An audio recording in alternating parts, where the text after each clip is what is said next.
Ahoy Stuart!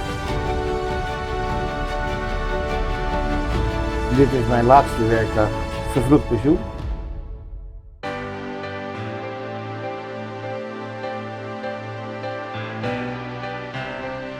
Ik ben Gerrit van der Graaf, vliegtuigrangeerder. Ik doe het kunstje nu ruim 33 jaar en dit is mijn laatste werkdag bij de KLM Sleepdienst. Vervroegd pensioen. Gerrit is een van de collega's waar wij niet zonder kunnen, omdat Gerrit een baan heeft en dat noemen wij de pushback driver in het Engels. En de pushback driver hebben we nodig omdat het vliegtuig niet zelf achteruit kan. En daardoor hebben we onder bij het neuswiel een auto nodig die ons terugdrukt. En die baan heeft Gerrit.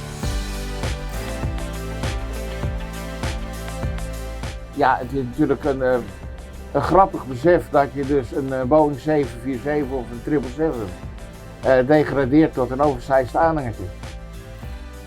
Ik ken Gerrit al vanaf het begin van mijn carrière. Toen was ik management trainee en een van die halfjaren die ik deed was ik hier shiftleader. En toen leerde ik Gerrit al kennen. En die heeft mij helemaal uitgelegd hoe het hele sleepproces en het pushbackproces werkt. Of hoe het zou moeten werken. En dat heeft hij volgens mij bij meer mensen gedaan. Je ziet elkaar niet, maar je hoort elkaar wel, omdat je dus via dat communicatiesnoer heb je contact. Headset op en praten. Ja, een van de openingszinnen die als Gerrit aanpluchten, dan horen wij klik klik en dan zegt hij in één keer: Ahoy Stuart! Een hele goede middag met Gerrit. Bij de sleepdienst is er een ongeschreven regel dat als je met pensioen gaat, dat je dan je laatste pushback maakt onder begeleiding van al je collega's. En dat betekent dat alle pushback trucks op een rij worden gezet, lichten aan en je eigenlijk als het ware echt onder toezicht van je collega's je laatste pushback maakt.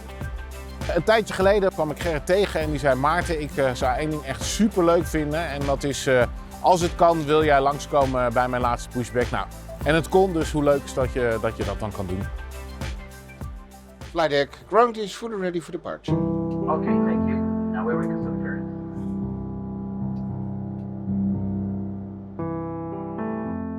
Ja, je houdt van je werk of je kan beter thuis blijven. Het hoofd telt wel af, maar het hart niet. Ik denk dat het hem zit in het besef dat je jarenlang een geweldige werkplek hebt gehad. Waarbij je eigenlijk niet meer even terug kan lopen naar je oude plek om even te kijken hoe het met je collega's is. Want je komt de trein niet meer op. En dat is een heel raar besef. Ik ben er helemaal klaar voor.